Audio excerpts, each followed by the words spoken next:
ನಮಸ್ಕಾರ ಎಲ್ಲರಿಗೂ welcome back to Kalavathi's kitchen. ಇವತ್ತಿನ ರೆಸಿಪಿ ಏನಪ್ಪಾ ಅಂದ್ರೆ ನೂಡಲ್ಸ್ ನೋಡ್ರಿ. ನೂಡಲ್ಸ್ ಅಂದ್ರೆ ಈಗಿನ ಕಾಲಕ್ಕೆ ಯಾರಿಗೆ ಇಷ್ಟ ಇಲ್ಲ ಹೇಳ್ರಿ. ಆದ್ರೆ ಇದನ್ನ ಹೆಲ್ದಿಯಾಗಿ ಮಾಡ್ಕೊಂಡು ತಿನ್ನೋದು ಹೆಂಗ ನೋಡ್ಕೊಂಡು ಬರೋಣ ಬರ್ರಿ. ಮೊದಲಿಗೆ ನಾವಿಲ್ಲಿ ಏನು ಮಾಡಿವಪ್ಪ ಅಂತಂದ್ರೆ ಸ್ಟವ್ ಆನ್ ಮಾಡ್ಕೊಂಡು ಒಂದು ಕಡಾಯಿ ಇಟ್ಕೊಂಡೀವಿ ನೋಡ್ರಿ. ಈ ಕಡಾಯಿಗೆ ನಾವು ಒಂದು ಅರ್ಧ ಭಾಗದಷ್ಟು ನೀರು ಹಾಕೊಂಡೀವ್ರಿ. ನೀರು ಸ್ವಲ್ಪ ಬಿಸಿ ಆಗ್ತಿದ್ದಂಗೆ ಒಂದು ಅರ್ಧ ಟೀ ಸ್ಪೂನ್ ಅಷ್ಟು ಉಪ್ಪು ಹಾಕೊಂಡೀವಿ ನೋಡ್ರಿ.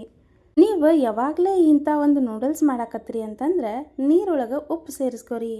ಯಾಕೆ ಹಿಂಗೆ ನೀರೊಳಗೆ ಉಪ್ಪು ಸೇರಿಸ್ಕೋಬೇಕಪ್ಪ ಅಂತಂದ್ರೆ ನಾವು ನೂಡಲ್ಸ್ಗೆ ಒಗ್ಗರಣೆ ಹಾಕೋತೀವಲ್ರಿ, ಆಗ ಈ ಒಂದು ನೂಡಲ್ಸ್ ಸಪ್ಪೆ ಸಪ್ಪೆ ಅನ್ಸಂಗಿಲ್ರಿ, ಬದಲಾಗಿ ರುಚಿ ಅಂತ ಅನಿಸ್ತಾವ್ರಿ. ಈಗ ನೋಡ್ರಿ, ನಾವು ಗ್ಯಾಸ್ ಮೇಲೆ ಇಟ್ಟಿರುವಂಥ ನೀರು ಕುದಿ ಬಂದೈತ್ರಿ. ಹಿಂಗೆ ನೀರು ಭಾಳಷ್ಟು ಕುದಿ ಬರ್ಬೇಕು ನೋಡ್ರಿ, ಅವಾಗಷ್ಟ ಈ ನೂಡಲ್ಸ್ನ ಹಾಕೋಬೇಕ್ರಿ. ಈ ನೀರು ಅರ್ಧಂಬರ್ಧ ಬಿಸಿ ಆದಾಗ ಇಲ್ಲ ಉಗುರು ಬೆಚ್ಚಗಾದಾಗ ಈ ನೀರು ತಣ್ಣಗಿದ್ದಾಗ ಈ ನೂಡಲ್ಸ್ನ ಹಾಕಬಾರ್ದ್ರಿ. ಅಕಸ್ಮಾತ್ ಹಂಗೇನ್ರ ನೀವು ನೂಡಲ್ಸ್ ಹಾಕಿದ್ರಿಪ್ಪ ಅಂತಂದ್ರೆ ರುಚಿನೂ ಸರಿ ಬರಂಗಿಲ್ರಿ, ಮತ್ತು ಸರಿಯಾಗಿ ಬೇಯೋದು ಇಲ್ರಿ. ಹಿಂಗೆ ನೀರು ಕಳ ಕಾಯ್ಬೇಕು ನೋಡ್ರಿ. ಅಂದ್ರೆ ಈ ನೀರು ಹಿಂಗೆ ಕುದಿ ಬರಬೇಕು ಅಂತ ನೋಡ್ರಿ. ಹಿಂಗೆ ನೀರು ಕುದಿ ಬಂದಾಗ ನೂಡಲ್ಸ್ ಹಾಕೊಳ್ಳೋದ್ರಿಂದ ಜಸ್ಟ್ 2ರಿಂದ 3 ನಿಮಿಷದೊಳಗೆ ಈ ಒಂದು ನೂಡಲ್ಸ್ ಬೇಯ್ತಾವೆ ನೋಡ್ರಿ. ಈ ನೂಡಲ್ಸ್ನ ನೀವು ಜಾಸ್ತಿ ಬೇಯಿಸೋವಂಥ ಅವಶ್ಯಕತೆ ಇಲ್ರಿ, ಒಂದು 2ರಿಂದ 3 ನಿಮಿಷ ಬೇಯಿಸ್ಕೊಂಡ್ರೆ ಸಾಕ್ರಿ. ಆಗಲೇ ಹೇಳಿದ್ವಿ ಈ ನೂಡಲ್ಸ್ನ ಹೆಲ್ದಿ ವರ್ಷನ್ನಾಗ ತಿನ್ಬೋದು ಅಂತ. ಆದ್ರೆ ಅದು ಹೆಂಗಂತ ಯೋಚನೆ ಮಾಡತ್ತೀರಿ. ಇಲ್ಲಿ ನೀವು ನೋಡತ್ತೀರಲ್ರಿ, ಈ ಒಂದು ನೂಡಲ್ಸ್ ಮೈದಾ ಹಿಟ್ಟಿನಿಂದ ಮಾಡಿರೋದಲ್ರಿ, ಬದಲಾಗಿ ಗೋಧಿ ಹಿಟ್ಟಿನಿಂದ ಮಾಡಿರೋದು ನೋಡ್ರಿ. ಹಾಗಾಗಿ ಈ ನೂಡಲ್ಸ್ನ ಸ್ವಲ್ಪನೂ ಅಂಜಿಕಿಲ್ಲಾರ್ದ ಮಕ್ಕಳಿಗೆ ಕೊಡ್ಬೋದು ನೋಡ್ರಿ. ಇನ್ನೊಂದು ಸಲ ಹೇಳತ್ತೀವಿ ನೋಡ್ರಿ, ಈ ಒಂದು ನೂಡಲ್ಸ್ ಜಸ್ಟ್ ಒಂದು 2ರಿಂದ 3 ನಿಮಿಷ ಅಷ್ಟೇ ಬೇಯಿಸ್ಕೊಂಡ್ರೆ ಸಾಕ್ರಿ. ಈ ಒಂದು ನೂಡಲ್ಸ್ ಕರೆಕ್ಟಾಗಿ ಬಂದೈತಿವಿಲ್ಲ ಅಂತ ಹೆಂಗೆ ಗೊತ್ತು ಮಾಡ್ಕೊಳ್ಳೋದ್ರಿ. ಹಿಂಗೆ ಒಂದು ಚಮಚೆಯಿಂದ ಸ್ವಲ್ಪ ನೂಡಲ್ಸ್ ತೊಗೊಂಡು ಅದನ್ನು ಸ್ವಲ್ಪ ಕೈಯಿಂದ ಒತ್ತಿ ನೋಡ್ರಿ. ಕೈಯಾಗ ಒತ್ತಿ ನೋಡಿದಾಗ ಕಟ್ ಆತಪ್ಪ ಅಂತಂದ್ರೆ ಪರ್ಫೆಕ್ಟಾಗಿ ಬಂದೈತೆ ಅಂದಂಗೆ ನೋಡ್ರಿ. ಇಲ್ಲಿ ನಾವು ಬಳಸತ್ತಿರುವಂಥ ನೂಡಲ್ಸ್ ಗೋಧಿ ಹಿಟ್ಟಿನಿಂದ ಮಾಡಿದ್ದೈತ್ರಿ. ಮತ್ತು ನಾವಿಲ್ಲಿ ಕ್ಯಾಪ್ಸಿಕಮ್, ಕ್ಯಾರೆಟ್ ಇವನ್ನೆಲ್ಲ ಹಾಕೋದ್ರಿಂದ ಆರಾಮಾಗಿ ತಿನ್ಬೋದು ನೋಡ್ರಿ. ಈ ನೂಡಲ್ಸ್ ಮಾಡಬೇಕಾದ್ರೆ ಇನ್ನೊಂದು ಏನು ಲಕ್ಷ್ಯ ವಹಿಸ್ಬೇಕಪ್ಪ ಅಂತಂದ್ರೆ ಯಾವುದೇ ಕಾರಣಕ್ಕೂ ಇದನ್ನ ಜಾಸ್ತಿ ಕುದಿಸ್ಕೋಬಾರ್ದ್ರಿ, ಅಂದ್ರೆ ಓವರ್ ಕುಕ್ ಮಾಡಬಾರ್ದ್ರಿ. ಈಗ ನೋಡ್ರಿ, ಆ ನೂಡಲ್ಸ್ನ ಸ್ವಲ್ಪ ನೀರು ಬಸ್ಯಾಕ ಇಟ್ಕೊಂಡಿವ್ರಿ. ಅಲ್ಲಿವರೆಗೂ ಒಗ್ಗರಣೆ ರೆಡಿ ಮಾಡ್ಕೊಳತ್ತೀವಿ ನೋಡ್ರಿ. ನಾವಿಲ್ಲಿ ಒಂದು ಕಡಾಯಿ ಇಟ್ಕೊಂಡಿವ್ರಿ, ಅದಕ್ಕೆ ಒಂದು 2ರಿಂದ 3 ಟೇಬಲ್ ಸ್ಪೂನ್ ಆಗೋಷ್ಟು ಎಣ್ಣೆ ಹಾಕೊಂಡಿವ್ರಿ. ಈ ಎಣ್ಣೆ ಸ್ವಲ್ಪ ಬಿಸಿ ಆಗ್ತಿದ್ದಂಗೆ ಇದಕ್ಕೆ ಕಟ್ ಮಾಡ್ಕೊಂಡಂಥ ಹಸಿ ಶುಂಠಿ ಹಾಕೊಂಡಿವಿ ನೋಡ್ರಿ. ಮತ್ತು ಅದ್ರ ಜೊತೆಗಿನ ನಾವಿಲ್ಲಿ ಬೆಳ್ಳುಳ್ಳಿನ ಹಿಂಗೆ ಸಣ್ಣಕ್ಕೆ ಕಟ್ ಮಾಡಿ ಇಟ್ಕೊಂಡಿದ್ವಿ, ಅದನ್ನು ಹಾಕೊಂಡಿವ್ರಿ. ಇದನ್ನು ಜಾಸ್ತಿ ಫ್ರೈ ಮಾಡ್ಕೊಳ್ಳೋಂಥ ಅವಶ್ಯಕತೆ ಇಲ್ರಿ, ಜಸ್ಟ್ ಒಂದು 2 ಸೆಕೆಂಡ್ ಆದರೂ ಫ್ರೈ ಮಾಡ್ಕೋಬೇಕ್ರಿ.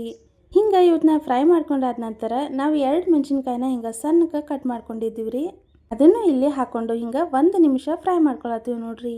ನಿಮಗೆ ಖಾರ ಜಾಸ್ತಿ ಬೇಕು ಅನ್ನೋದಾದ್ರೆ ಮೆಣಸಿನ್ಕಾಯಿನ ಜಾಸ್ತಿ ಹಾಕೋಬಹುದ್ರಿ, ಇಲ್ಲ ಖಾರ ಕಡಿಮೆ ತಿಂತೀವಿ ಅನ್ನೋದಾದ್ರೆ ಈ ಮೆಣಸಿನ್ಕಾಯಿನ ಸ್ಕಿಪ್ನು ಮಾಡ್ಕೋಬಹುದ್ರಿ. ಈಗ ಮೆಣಸಿನ್ಕಾಯಿ ಫ್ರೈ ಆದ ನಂತರ ನಾವಿಲ್ಲಿ 1 ಕಪ್ನಷ್ಟು ದಪ್ಪ ಮೆಣಸಿನ್ಕಾಯಿ ಹಾಕೊಂಡಿವ್ರಿ, ಹಿಂಗೆ ಉದ್ದುದ್ದಕ್ಕೆ ಕಟ್ ಮಾಡಿ. ಇದಾದ ನಂತರ 1 ಕಪ್ ಕ್ಯಾರೆಟ್ ಹಾಕೊಂಡಿವ್ರಿ, ಅದನ್ನು ಅಷ್ಟೇ ರೀ ಹಿಂಗೆ ಸಣ್ಣಕ್ಕೆ ಉದ್ದುದ್ದಕ್ಕೆ ಕಟ್ ಮಾಡ್ಕೊಂಡಿವಿ ನೋಡ್ರಿ. ಮತ್ತು ಇದ್ರ ಜೊತೆಗಿನ 1 ಕಪ್ ನಾವಿಲ್ಲಿ ಕ್ಯಾಬೇಜ್ನು ಹಾಕೊಂಡಿವ್ರಿ. ನಾವಿಲ್ಲಿ ಶುಂಠಿ ಮತ್ತು ಬೆಳ್ಳುಳ್ಳಿ ಎರಡನ್ನೂ ಹಾಕೊಂಡಾಗ ಇಲ್ಲಿ ಉಳ್ಳಾಗಡ್ಡಿನ ಹಾಕೊಂಡಿಲ್ರಿ.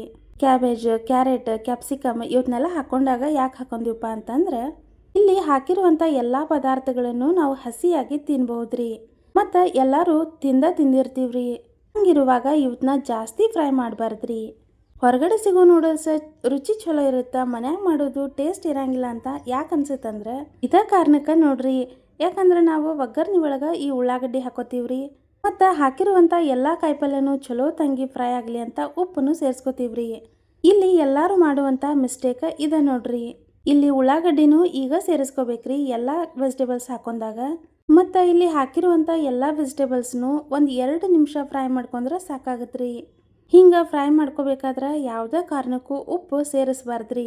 ಯಾಕಂದ್ರೆ ಉಪ್ಪು ಸೇರಿಸೋದ್ರಿಂದ ಬೇಗ ಇವೆಲ್ಲ ಮೆತ್ತಗಾಗ್ತಾವ್ರಿ ವೆಜಿಟೇಬಲ್ಸ್. ನಾವೀಗಿಲ್ಲಿ 2 ಟೀ ಸ್ಪೂನ್ ಅಷ್ಟು ರೆಡ್ ಚಿಲ್ಲಿ ಸಾಸ್ ಹಾಕೊಂಡಿವ್ರಿ, ಅದ್ರ ಜೊತೆಗಿನ 2 ಟೀ ಸ್ಪೂನ್ ಆಗುವಷ್ಟು ಸೋಯಾ ಸಾಸ್ ಹಾಕೊಂಡಿವ್ರಿ, ಮತ್ತು 2 ಟೀ ಸ್ಪೂನ್ ಆಗುವಷ್ಟು ಇಲ್ಲಿ ಟೊಮ್ಯಾಟೊ ಕೆಚಪ್ನು ಹಾಕೊಂಡಿವ್ರಿ. ಈಗ ಇವನ್ನೆಲ್ಲ ಹಾಕೊಂಡ ನಂತರ ಜಸ್ಟ್ 1-2 ಸೆಕೆಂಡ್ ಇದನ್ನ ಫ್ರೈ ಮಾಡ್ಕೋಬೇಕಾಗತ್ತೆ ನೋಡ್ರಿ. ಆಗಲೇ ಹೇಳ್ದಂಗೆ ಇದನ್ನ ಜಾಸ್ತಿ ಫ್ರೈ ಮಾಡ್ಕೊಳಕ್ಕೆ ಹೋಗ್ಬೇಡ್ರಿ, ಜಸ್ಟ್ 2 ಸೆಕೆಂಡ್ ಫ್ರೈ ಮಾಡ್ಕೊರಿ. ಈ ಒಂದು ನೂಡಲ್ಸ್ಗೆ ನೀವು ಎಕ್ಸ್ಟ್ರಾ ಮಸಾಲೆ ಏನೂ ಹಾಕೋದು ಬೇಕಾಗಿಲ್ರಿ. ಇಲ್ಲಿ ನಾವು ನಿಮಗೆ ತೋರಿಸ್ಕೊಟ್ಟು ವಿಧಾನದಂಗೆ ಮಾಡಿದ್ರಿಪ್ಪ ಅಂತಂದ್ರೆ ಹೊರಗಡೆ ಸಿಗುವಂತಹ ನೂಡಲ್ಸ್ಗಿಂತನೂ ರುಚಿಯಾಗಿರುತ್ತೆ ನೋಡ್ರಿ. ಈಗ ನೋಡ್ರಿ ಆಗಲೇ ಬೇಯಿಸಿಟ್ಕೊಂಡಿದ್ವಲ್ರಿ ನೂಡಲ್ಸ್ ಅದನ್ನು ಸೇರಿಸ್ಕೊಂಡಿವ್ರಿ. ನೀವಿಲ್ಲಿ ನೋಡ್ಬೋದ್ರಿ ಈ ನೂಡಲ್ಸ್ ಎಷ್ಟು ಉದ್ರಾಗೈತಿ ಅಂತ. ಹಿಂಗಿರ್ಬೇಕು ಅಂದ್ರೆ ಏನು ಮಾಡ್ಬೇಕಪ್ಪ ಅಂತಂದ್ರೆ ನೂಡಲ್ಸ್ನಿಂದ ನೀರೆಲ್ಲ ಬಸದು ತಕ್ಕೋತೀವಲ್ರಿ, ಆಗ ಅದ್ರ ಮೇಲೆ ಸ್ವಲ್ಪ ತಣ್ಣೀರು ಹಾಕೋರಿ. ಮತ್ತು ಇದನ್ನು ಸ್ವಲ್ಪ ಹೊತ್ತು ಇಟ್ಕೋತಿರಲ್ರಿ, ಆವಾಗ ಒಂದು 2 ಟೀ ಸ್ಪೂನಷ್ಟು ಎಣ್ಣೆನೂ ಹಾಕೋರಿ. ಹಿಂಗೆ ಮಾಡೋದ್ರಿಂದ ಈ ನೂಡಲ್ಸ್ ಉದ್ರಾಗೆ ಇರುತ್ತೆ ನೋಡ್ರಿ, ಅಂದ್ರೆ ಬಿಡಿ ಬಿಡಿಯಾಗಿನ ಇರುತ್ತ್ರಿ. ಈ ನೂಡಲ್ಸ್ ಹಾಕೊಂಡ ನಂತರ ಒಂದು ಅರ್ಧ ಟೀ ಸ್ಪೂನಷ್ಟು ಪೆಪ್ಪರ್ ಪೌಡರ್ ಹಾಕೊಂಡಿವ್ರಿ, ಅಂದ್ರೆ ಕಾಳು ಮೆಣಸಿನ ಪುಡಿ ರೀ. ಮತ್ತು ಅದ್ರ ಜೊತೆಗಿನ ರುಚಿಗೆ ತಕ್ಕಷ್ಟು ಉಪ್ಪು ಸೇರಿಸಿವಿ ನೋಡ್ರಿ. ನಾವಿಲ್ಲಿ ಉಪ್ಪು ಲಾಸ್ಟಿಗೆ ಸೇರಿಸಿವಿ ನೋಡ್ರಿ, ಹಿಂಗೆ ಲಾಸ್ಟಿಗೆ ಸೇರಿಸ್ಕೋಬೇಕ್ರಿ. ನೀವು ಬೇಕಾದ್ರೆ ಹಿಂಗೆ ಒಂದು ಚಮಚೆಯಿಂದನೂ ಮಿಕ್ಸ್ ಮಾಡ್ಕೋಬೋದ್ರಿ, ಅಂದ್ರೆ ಸ್ಪೂನ್ನಿಂದನೂ ಮಿಕ್ಸ್ ಮಾಡ್ಕೋಬೋದ್ರಿ. ಮತ್ತು ಇದನ್ನು ಫೋರ್ಕ್ನಿಂದನೂ ಮಿಕ್ಸ್ ಮಾಡ್ಕೋಬೋದು ನೋಡ್ರಿ. ಫೋರ್ಕ್ನಿಂದ ಮಿಕ್ಸ್ ಮಾಡ್ಕೊಳ್ಳೋದ್ರಿಂದ ಏನಾಗುತ್ತಂದ್ರೆ ಈ ಒಂದು ನೂಡಲ್ಸ್ ಬಿಡಿ ಬಿಡಿಯಾಗಿನ ಇರುತ್ತ್ರಿ, ಆದ್ರೆ ಒಗ್ಗರ್ನಿ ಎಲ್ಲ ಕಡೆನೂ ಸರಿಯಾಗಿ ಹೊಂದ್ಕೋತೈತೆ ನೋಡ್ರಿ. ಈಗ ನೀವಿಲ್ಲಿ ನೋಡತ್ತಿರಲ್ರಿ, ಹಿಂಗೆ ಮಿಕ್ಸ್ ಮಾಡ್ಕೋಬೇಕ್ರಿ. ಹಿಂಗೆ ಮಿಕ್ಸ್ ಮಾಡ್ಕೊಳ್ಳೋದ್ರಿಂದ ಈ ಒಂದು ನೂಡಲ್ಸ್ ಎಲ್ಲೂ ಕಟ್ಟಾಗಂಗಿಲ್ಲ ನೋಡ್ರಿ. ಮತ್ತು ಅಷ್ಟೋ ಚಲೋತ್ನಂಗೆ ಮಿಕ್ಸ್ನೂ ಆಕೈತ್ರಿ. ಹಿಂಗೆ ಒಂದು 2 ನಿಮಿಷ ಚಲೋತಂಗೆ ಮಿಕ್ಸ್ ಮಾಡ್ಕೊಂಡ್ರೆ ರೆಡಿ ನೋಡ್ರಿ ಸ್ಟ್ರೀಟ್ ಸ್ಟೈಲ್ ನೂಡಲ್ಸ್. ಈ ರೆಸಿಪಿ ನಿಮ್ಗೆ ಇಷ್ಟ ಆಗಿದ್ರೆ ನಮ್ಮ ಯೂಟ್ಯೂಬ್ ಚಾನೆಲ್ನ ಸಬ್ಸ್ಕ್ರೈಬ್ ಮಾಡ್ಕೊಳ್ರಿ. ಅಷ್ಟೇ ಅಲ್ಲ, ವಿಡಿಯೋಗೆ ಲೈಕ್ ಶೇರ್ ಕಮೆಂಟ್ ಮಾಡೋದನ್ನು ಮರಿಬೇಡ್ರಿ. ಈ ರೆಸಿಪಿ ನಿಮ್ಗೆಲ್ಲರಿಗೂ ಇಷ್ಟ ಆಗೈತಿ ಅಂತ ಅನ್ಕೋತೀವ್ರಿ. ರೆಸಿಪಿ ನೋಡಿದ್ದಕ್ಕೆ ಧನ್ಯವಾದಗಳ್ರಿ.